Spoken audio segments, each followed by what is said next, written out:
Hola, hola, ¿qué tal? Bueno, vamos a seguir con la conferencia y ahora viene una charla que a mí especialmente me gusta mucho.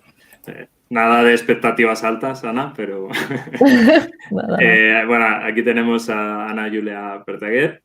Ella es científica de datos y combina digamos, dos pasiones, las matemáticas y la sostenibilidad.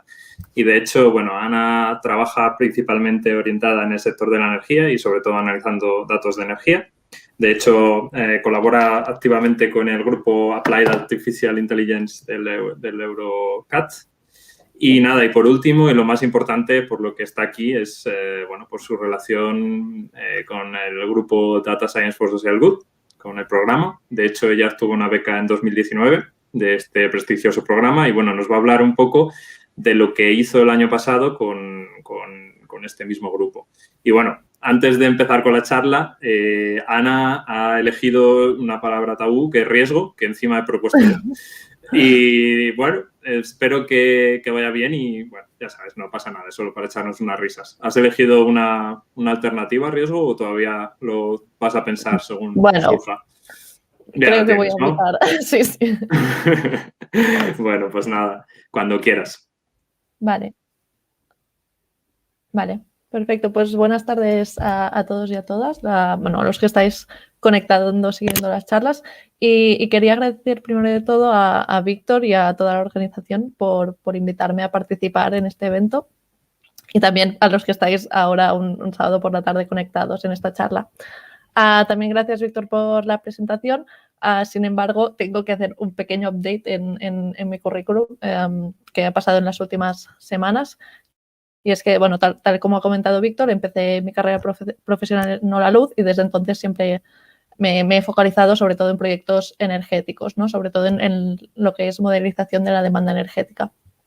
Aunque es verdad que hasta ahora estaba colaborando y trabajando en Eurecat, justo hace 2 semanas que he empezado un nuevo reto profesional en Wallbox, que es una empresa que está, bueno, principalmente se dedica al desarrollo de cargadores de vehículo eléctrico, pero con un foco en cambiar el futuro de la movilidad hacia un futuro más sostenible.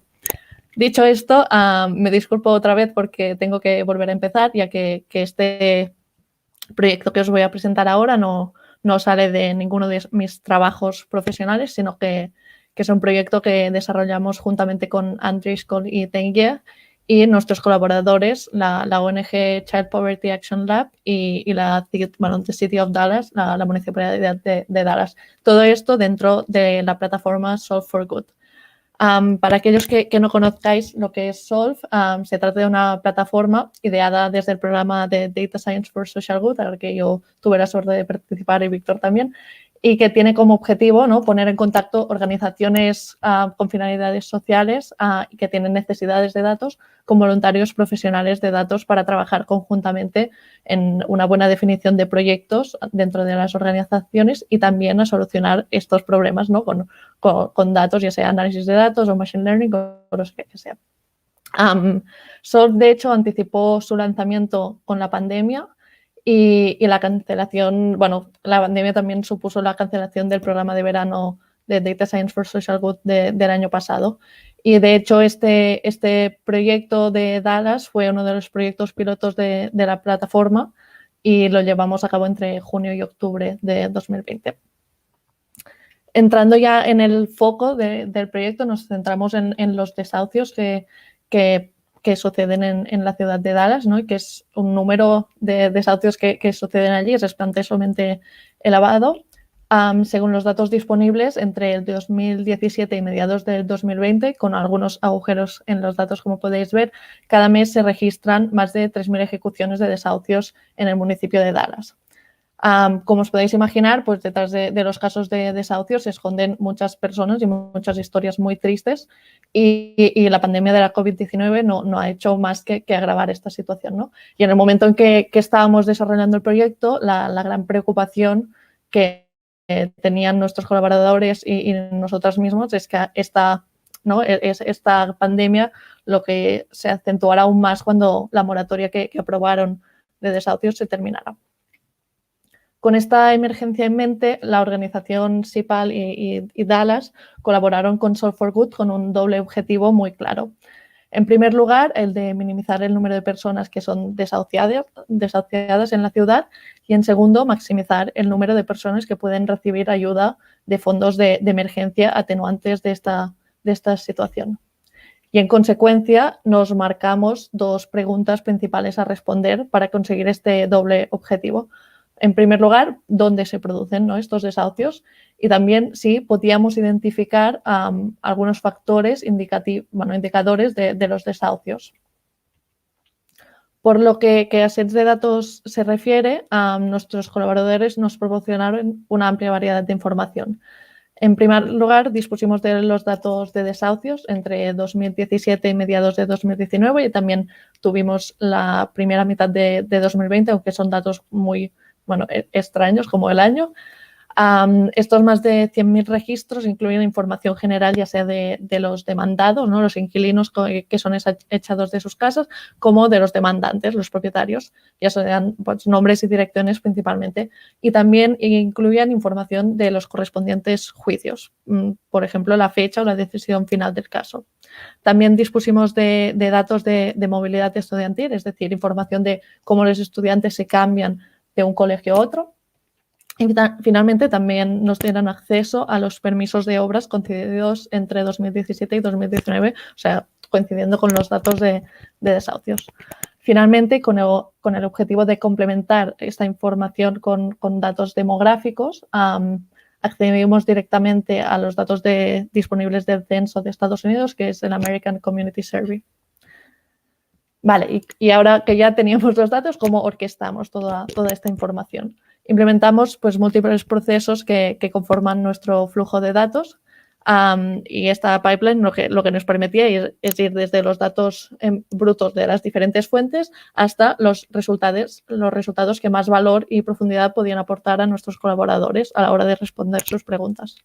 Al principio de este flujo tenemos los registros en bruto de los desahucios, que son la base de todo el trabajo posterior. Y el primer paso, como os podéis imaginar, fue procesar estos datos para obtener un set de datos limpio.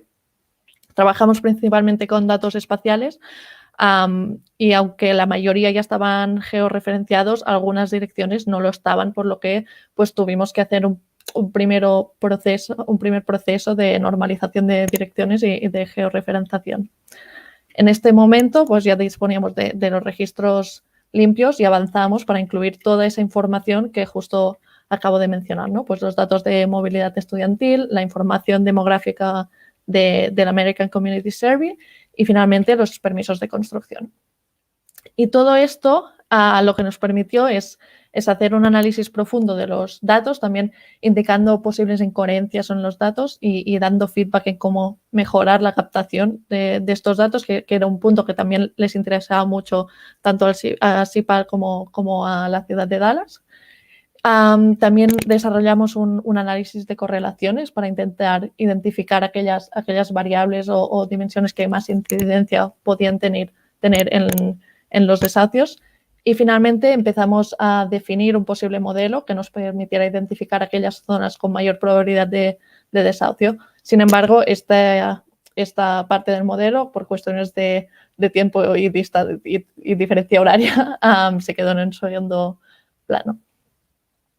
Vale, ya que desde la propia organización del Tabular Conf ya se propició esta controversia, e incluso yo misma voté Python como herramienta principal que utilizo en mi día a día, tengo que decir que todo este proyecto lo hicimos en R.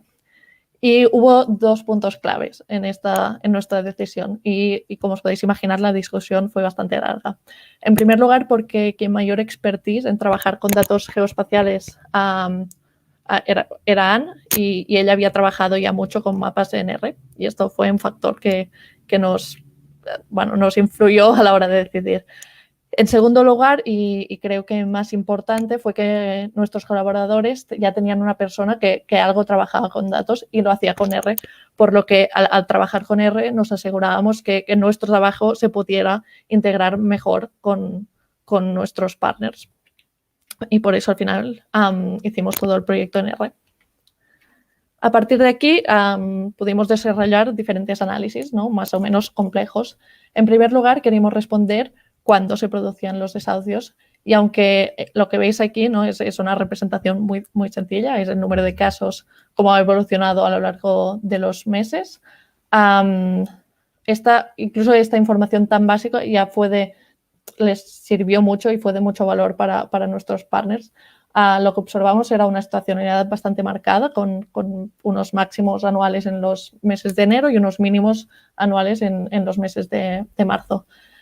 Destaco aquí que teníamos un agujero bastante importante en la segunda mitad de 2019 y además observamos lo que ya era previsible, que es que coincidiendo con la pandemia a nivel global, pues, y que se aprobó una moratoria, el número de desahucios pues, bajó drásticamente. Una vez ya habíamos respondido el cuándo se producen los desahucios, nos fijamos en dónde se producen. Y justamente trabajamos con datos muy potentes, ya que los registros históricos estaban geolocalizados. Y nuestro objetivo aquí era poder identificar tendencias espaciales y poder responder preguntas como si había áreas especialmente afectadas por los desahucios o si los desahucios estaban uniformemente distribuidos. Y con eso también responder en dónde se debía priorizar las campañas informativas, por ejemplo, desde la propia municipalidad. Lo que vemos aquí son mapas de densidades de los registros de desahucios de 2017, 2008 y 2019, la primera mitad. Y la primera evidencia que vemos es que los desahucios no están uniformemente distribuidos, ¿no? Y que identificamos algunas regiones, en este caso pues, marcamos 3 regiones principales con mayor incidencia de desahucios. La segunda conclusión es que lo que vemos es que los clústeres de desahucios mantienen los mismos patrones a lo largo del tiempo, por lo tanto que la situación no varía a lo largo del tiempo. Aquí voy a hacer una pequeña parada para deciros que realizó y coordinó un estudio en el cual, mediante la clasificación de coches en un área determinada, estudiaban su cultura y sociedad. Sí, ahora que he hecho una pequeña pausa, voy a seguir. ¿No? Ya tenemos el cuándo, tenemos el dónde y ahora queríamos responder el por qué. Es decir, podemos encontrar algunos indicadores que nos expliquen estas altas densidades de desahucios en ciertas zonas concretas. Lo que hicimos aquí primero, por ejemplo, con los datos de movilidad estudiantil, ¿no? Lo que hicimos es sobreponer los registros de desahucios con los datos estos de movilidad. Y aunque uno de los principales problemas aquí es que el nivel de desagregación de los datos es distinto, ¿no? Lo que vemos son, los registros que teníamos de desahucios eran puntos y abarcaban una región mucho más amplia que los datos que disponíamos de movilidad estudiantil, que estaban a nivel de distrito escolar. Una primera intuición de este gráfico nos decía que la mayor probabilidad de desahucio coincidía con áreas de elevada movilidad estudiantil. Sin embargo, este gráfico por sí solo no nos ayudaba a llegar a conclusiones seguras, ¿no? Por eso hicimos un test preliminar muy sencillo con una regresión lineal con diferentes factores que efectivamente nos evidenció una correlación positiva entre movilidad estudiantil y porcentaje de desahucios. A partir de aquí también quisimos investigar pues, dimensiones demográficas de las diferentes regiones. Hicimos un análisis de correlaciones, que aquí os he puesto una de las matrices que incluimos, correlaciones entre el porcentaje de desahucios y diferentes variables demográficas sacadas del American Community Survey. Por ejemplo, lo que sería el porcentaje de población de un origen u otro, la renta media de una región, el porcentaje de madres o de padres solteros en una zona, el índice de desempleo u otras variables que podían ser de interés. Si nos fijamos en la primera columna de matriz de correlaciones, un insight que sacamos fue que por lo que al origen de la población, mientras que la población blanca y otros grupos presentaban una relación negativa con el índice de desahucio, había otras, como la población negra o de origen pacífico, donde esta correlación sí que era positiva. No muy significativamente, pero sí que este cambio nos optó. Entonces, lo que hicimos también es entrar a estudiar con más detalle las diferentes variables para intentar responder, ¿no? O para intentar ver si el estatus socioeconómico de la población los convertía en un segmento de población más vulnerable a desahucios. Aquí solo he incluido un par de gráficas, pero en el informe que les pasamos al final habíamos hecho un gran análisis con muchas variables. En esta concretamente, ¿no? Con datos del ACS, lo que vimos es que las unidades censales, no, porque aquí cada punto es lo que se llama en inglés tract, que es una unidad censal, y hicimos diversos scatter plots al respecto. Y lo que vimos es que aquellas unidades con menor media de alquiler presentaban un mayor ratio de desahucios per cápita. También otra variable importante y que interesaba mucho a nuestros colaboradores, porque su objetivo también era poder caracterizar mejor las personas más afectadas por desahucios, una de estas variables, ¿no?, era el porcentaje de madres solteras.